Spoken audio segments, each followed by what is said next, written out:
Doc Loves the Kids, a local Kitsap County nonprofit organization established in 2015 whose mission is to provide activities, programs, and community support for at-risk youth. They put the U in community. Doc Loves the Kids.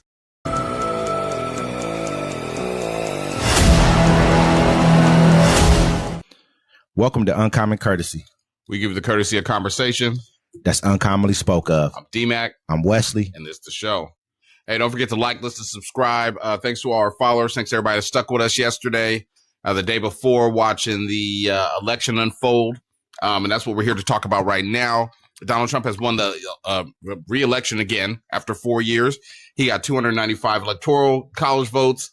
I mean, I think he's probably going to end up with more than that. Yeah. At the end of the day. Because they're still waiting on Nevada and Arizona. Yeah.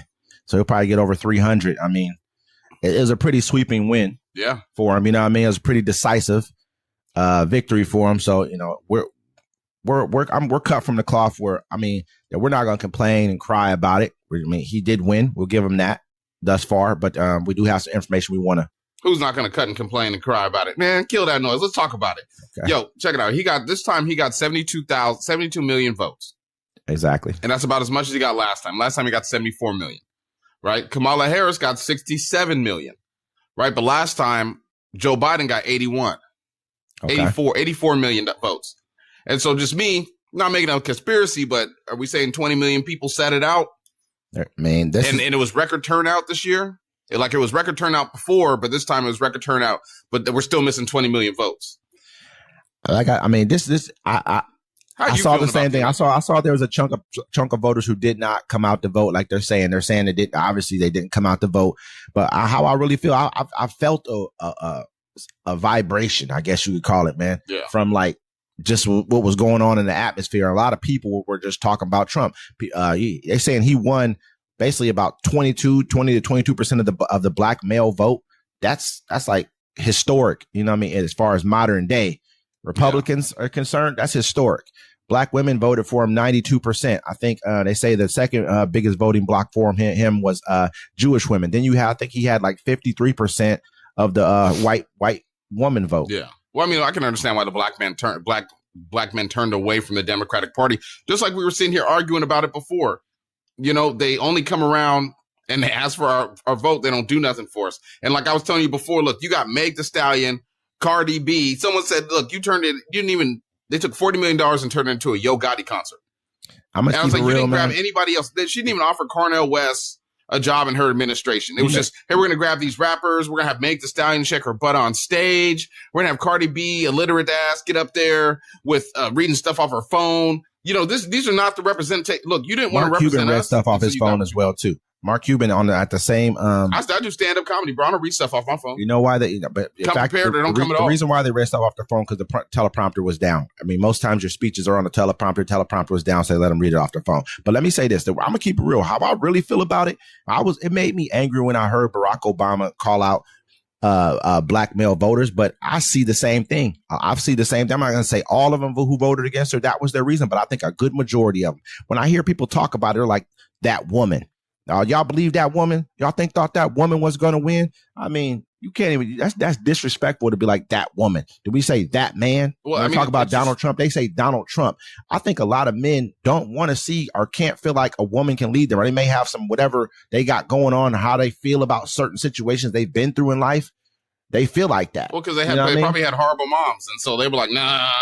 I mean, a lot of people have horrible dads. We're not going to let that be we can't let that be. I mean, a lot more people probably had horrible dads. Man, a lot of people were raised by single mothers, and we already know the statistics on that. I'm not knocking them all, I'm just knocking some of them. But the whole thing is, I mean, America, we already said it the first time with Hillary Clinton. What makes a single mother? I don't want to gloss over the fact that people sometimes stick to the topic. No, we are. I'm just saying we are. But so the fact of the matter is how I really feel is like, I think a good majority of our own people, they weren't where they had. Okay. When you ask them, what do you want? They don't even know. They have no idea. So what you want is not about, I don't think it's about what they wanted. I think it's about what they didn't want to vote for. I saw some people online like, haha, I'm glad I stuck with the candidate that's probably going to talk to us about reparations. I said, what? I'm like, oh, you tripping, bro.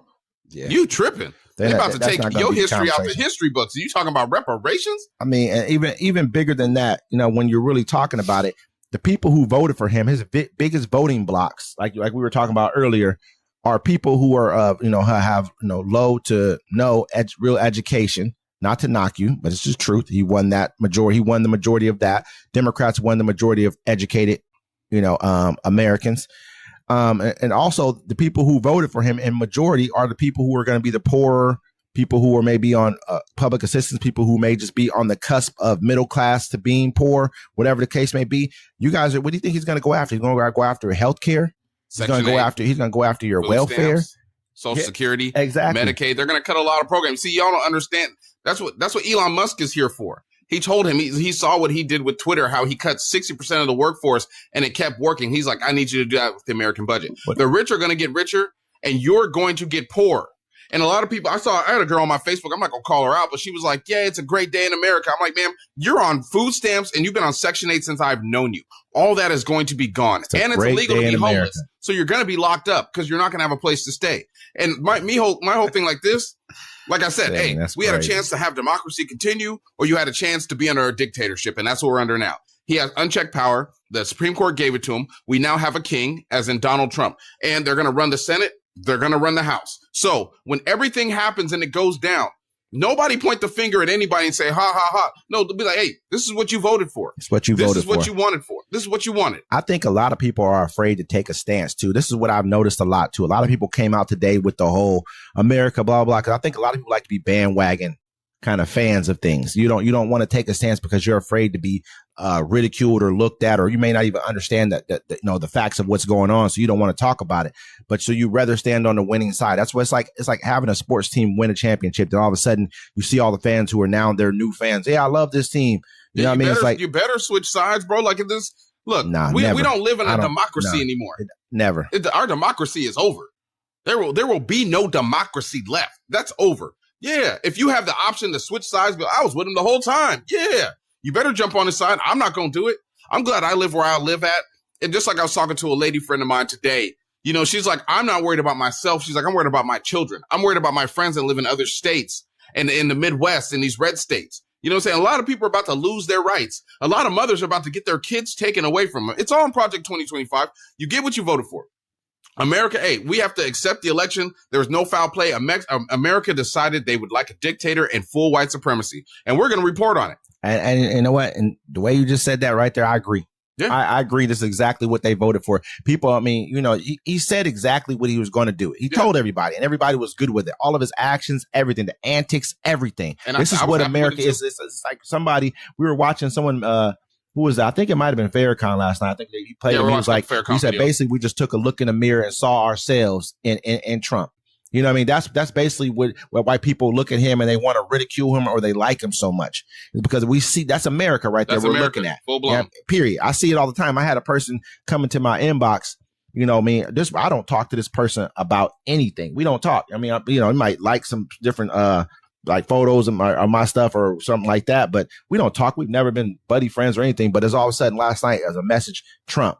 You know what I mean? Like, to me, I almost felt like, it's almost like, are you trying to be disrespectful? That's all it was. That's all that was. So you talk to me about nothing at all, and that's all you send to me. So I went ahead and did what I had to do. I went ahead and said what I needed to say to him because I'm gonna keep it real. That's just how I am as a person. I don't care. Yeah, I'm gonna tell you the truth. You know what I mean? We ain't got to talk about what was said, but not even a hi, hello. No, we going straight to the point. Then once I feel disrespect, it's gonna be disrespect back. Yeah. That's how it's gonna be. It's gonna be the truth. I'm gonna keep it real with you.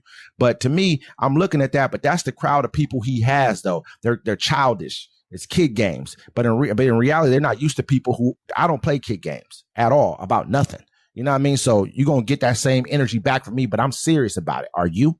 Half of y'all just playing the game. Half of y'all I had another dude who he's very much he's a Trump dude. He always got something to say pro-Trump, and he's just a child, but he's not really serious about what he's saying. So it's like he puts laughing emojis and little kid stuff. But this is who Trump's crowd is. This is what we're about to have 4 years of. But that 4 years is going to reverberate for. Why does everybody think it's just going to be 4 years? I mean, I don't. This is how I look at it. Y'all tripping. Look, he tried to stay in power last time. The Democrats showed weakness by waiting till the election year to prosecute him and everyone else. Yep. That was your first mistake. Yep. Now he has the power to do whatever he wants to do thanks to the Supreme Court's ruling. He's not leaving office unless he dies. Hey, do you know that? And then when he does, he's probably going to pass it to his son. We don't live in American democracy no more. We all going to sit here and pretend like we do. That's over. He has immunity to do what he wants. To do what he wants. He's going to enact revenge. And look, I said this before, and I said it when we first started this show, and I'm going to say it again. Unless America does right by the African-American foundational Black Americans here in America on their word of what they promised and what they should have done for us, this country will continue to burn. They didn't do right by us now. They try to come with the same old, hey, we're going to get out here and dance and put some rappers in front of you and talk about some stuff we're going to do for you, but not do nothing. And now you're in a place where you're at. Tough shit. And guess what? You know what's crazy? For me, I was like, I'm sad and I'm thinking, man, the world's going to be horrible for other people. And I'm like, damn, well, what about my world? Well, it's not going to change that much because I've been in the same plight my whole life. I've been a second-class citizen. Everything I've ever had to work for or do in my life, I've had to go above and beyond to show that I'm good enough to have that job and be placed somewhere. So I can feel bad for people, but I'm going to report on it. But hey, welcome to my world. Because that's what it is. You know what? There's just two things. I mean, I look at it like this. The people from January 6th, a lot of them who were like being sentenced right now asked for like basically for their trial to be put off till after the election. I mean, not after the election, until after the inauguration, because they believe they're going to be pardoned, which he will come out and pardon those people who committed crimes against this country. He's going to do that. And so, I mean, at the same time, you know, this is the boat that we're in.